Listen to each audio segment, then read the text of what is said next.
Mukunoonya akalulu mu disitulikiti y'e Kotido ne Moroto, Pulezidenti Yoweri Kaguta Tiwabula Museveni yakwatidde ekibiina kya NRM bendera okuvuganya ku bwapulezidenti mu kalulu k'omwaka ogujja owerekeddwako mukyala we era minisita w'ebyenjigiriza n'ebyemizannyo Maama Janet Kata Museveni ng'ono Karamoja bamwaniriza mu ssanyu oluvannyuma lw'okuba nti yamala nabyo ekiseera nga minisita w'ensonga z'e Karamoja. Elma Kapeo Chala akulira abavubuka mu kitundu ekyo agambye nti bagenda kulonda President Museveni yasobola okubazimbira ettendekero ly'ebyemikono nga bw'azaakola mu bitundu ebirala. We are grateful that we have a skilling hub. However, having one skilling hub down in Napak is not enough for us. It's all the way in Napak and people from North Karamoja, that's too far for us. Ategeeza kino kyakubayamba okuva mu kulowoleza mu kulwanyisa emmundu babeereko emirimu gye beetandikirawo. Dr. Paul Chap, ssente we NRM Kotido, asabye President Museveni akutule mu disitulikiti eno okwanguya obuweereza okutuuka ku bantu. The people of Kotido district would like to request you to grant them a new district called Kapeta. Amyuka ssente we NRM Karamoja John Baptist Loki akukulumidde abakulembeze abasooka abaleka ekitundu ky'e Karamoja emabega okutuusa President Museveni lwe yajja n'abanaazaako ennaku. We are wondering what Karamoja would be without you, Your Excellency. Would still be worse. We thank God for giving us you. Maama Janet yeebazizza Abakaramoja olw'okwaniriza President Museveni mu bungi n'abasaba ne ku lunaku olw'okulonda bagendere ddala mu bungi.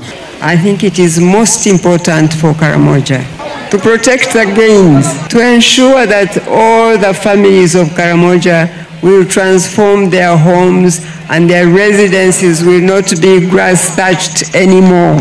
President Museveni mu kwogerako gye bali abuulidde ku ngeri gye yatandikamu enteekateeka y'okujja emmundu ku bantu b'e Karamoja nga waliwo n'abaali bamulemesa okukiteeka mu nkola ng'emmundu zino zirina kubeera n'abakuumaddembe ng'obuvunaanyizibwa bw'okubakuuma baalina kubulekera ye. I said, you bring the guns, I will defend you against the Turkana, against the Topotha, I will deal with them.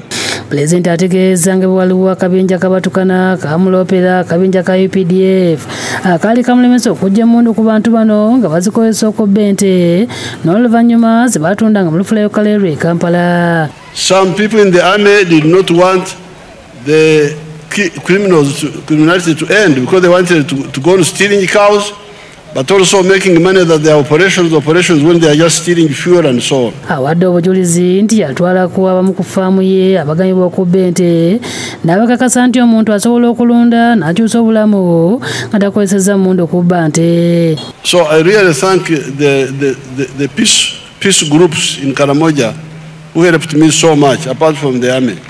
Ayogedde ku nkulaakulana ey'enjawulo etuukiddwako e Karamoja omuli okubatwalira amasannyalaze agano gaamala ekiseera nga tegaliiyo kubazimbira enguudo ez'enjawulo era ng'asuubiza okubazimbira oluguudo oluva e Moroto okudda e Kabong okutuuka e Kotido mu kisanja ekijja. That's why we are now saying the next is Kitgum, Namukora, Karenga, Kidepo.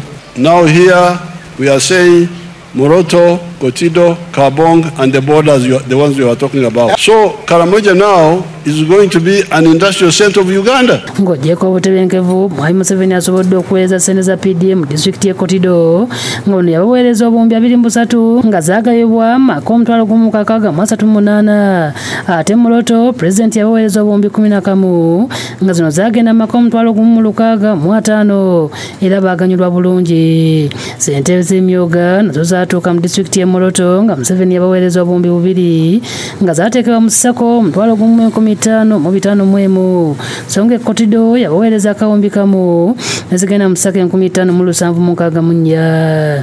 Pulezidenti Museveni Moroto yaneezeddwa mu ssanyu ng'akubye olukuŋŋaana ku naleeta kwe playgrounds ng'eno naye awerekeddwako minisita w'ebyenjigiriza n'ebyemizannyo Maama Janet Kata Museveni. Eno alagidde abaminisita b'ebyentambula okukola enguudo zonna mu bitundu bya Karamoja. I don't want to hear of the issue of the road is impassable. Omuwabuzi wa Pulezidenti ku nsonga za Teeso Peter Ireru asiimye President Museveni olw'okutebenkeza emirembe mu Karamoja. So surely these people have all the reasons to vote for NRM, vote for the president 100%.